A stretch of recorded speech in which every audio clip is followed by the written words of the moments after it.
సంకల్ప శక్తి equal to positive ఆలోచనలు plus సంకల్ప శుద్ధి ప్లస్ సంకల్ప సిద్ధి. సంకల్పం అంటే పాజిటివ్ థాట్, అంటే సకారాత్మక ఆలోచన. వికల్పం అంటే నెగిటివ్ థాట్, అంటే నకారాత్మక ఆలోచన. నా వల్ల కాదు, నేను చెయ్యలేను వంటి ఆలోచననే వికల్పాలు. అంటే నా వల్ల అవుతుంది, మరి నేను చేస్తాను వంటి ఆలోచనలే సంకల్పాలు అంటాం.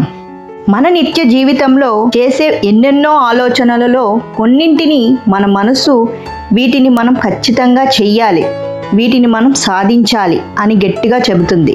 దానినే సంకల్పం అంటాం. హలో ఎవ్రీవన్, మీరు చూస్తున్నారు శ్వేతాలేఖ్య యూట్యూబ్ ఛానల్. ఇప్పటిదాకా కనుక నా ఛానల్లో వీడియోస్ సబ్స్క్రైబ్ చేసుకోకుండా చూస్తున్నట్లయితే వెంటనే సబ్స్క్రైబ్ చేసుకోండి. అలాగే పక్కనే ఉన్న బెల్ ఐకాన్ని క్లిక్ చేసి పెట్టుకోండి, ఎందుకంటే నేను పెట్టే ప్రతి వీడియో మీకు నోటిఫికేషన్ అనేది వస్తుంది.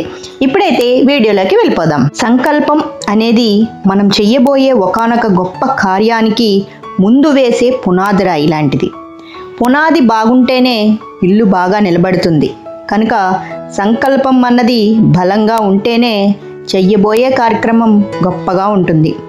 నా వల్ల అవుతుంది, నేను చెయ్యగలను, నేను ఖచ్చితంగా చేస్తాను అనే ఆలోచనలు అద్భుతమైన సంకల్పానికి దోహదపడతాయి. నేను గొప్ప క్రీడాకారుడిని కావాలి, నేను పెద్ద హీరోని కావాలి, నేను గొప్ప బిజినెస్ మ్యాన్గా ఎదగాలి, నేను ఒక గొప్ప రచయిత అవ్వాలి, నేను ఒక పెద్ద ఇంజనీర్ అవ్వాలి, అలాగే నేను ఒక పెద్ద డాక్టర్ అవ్వాలి అంటూ ఏ విధంగా సంకల్పిస్తే అదే విధంగా జరుగుతుంది. ఎప్పుడో బిస్మిల్లా ఖాన్ నేను గొప్ప సంగీతకారుణ్ణి కావాలి అని సంకల్పించారు, అయ్యారు కూడా. గాంధీజీ మాతృదేశానికి స్వాతంత్రం తేవాలని సంకల్పించారు, వచ్చింది.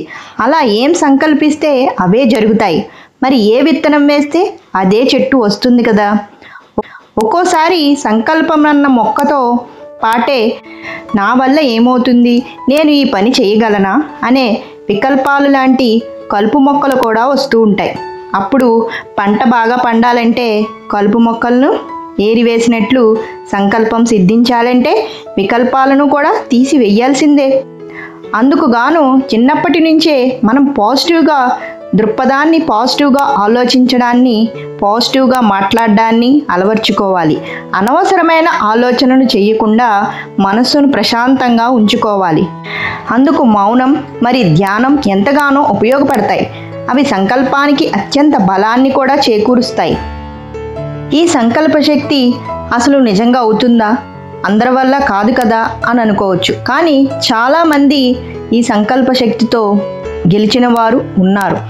ఉదాహరణకు సంగీతంలో ఆస్కార్ అవార్డు గ్రహీత ఏఆర్ రెహమాన్.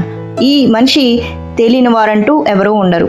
గీత రచయితగా మరి గాయకుడిగా అందరికీ సుపరిచితుడు. ఈనాడు ఎందరో అభిమానాలను కలిగి ఉన్న ఈయనకు ఆ కీర్తి అంతా సులభంగా రాలేదు. 9 సంవత్సరాల వయసు ఉన్నప్పుడే ఆయన తండ్రి చనిపోవడంతో ఆర్థికంగా వెనుకబడిపోయిన అతడు సంగీత వాయిద్యాలను అద్దెకి ఇచ్చి తన జీవనాన్ని సాగించేవాడట.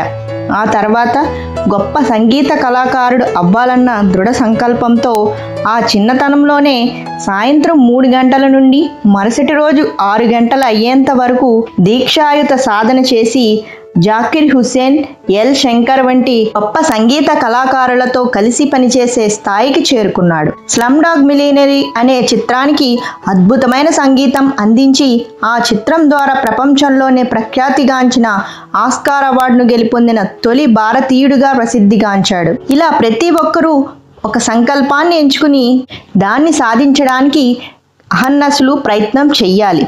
అప్పుడే సంకల్పం సిద్ధిస్తుంది. సర్వే జన సుఖినో భవంతు. సైనింగ్ ఆఫ్, మీ శ్వేతాలేఖ్య. ఈ వీడియో కనుక మీకు నచ్చినట్లయితే లైక్ చేయండి, అలాగే మీ ఫ్రెండ్స్ అండ్ ఫ్యామిలీకి షేర్ చేయడం మర్చిపోవద్దు.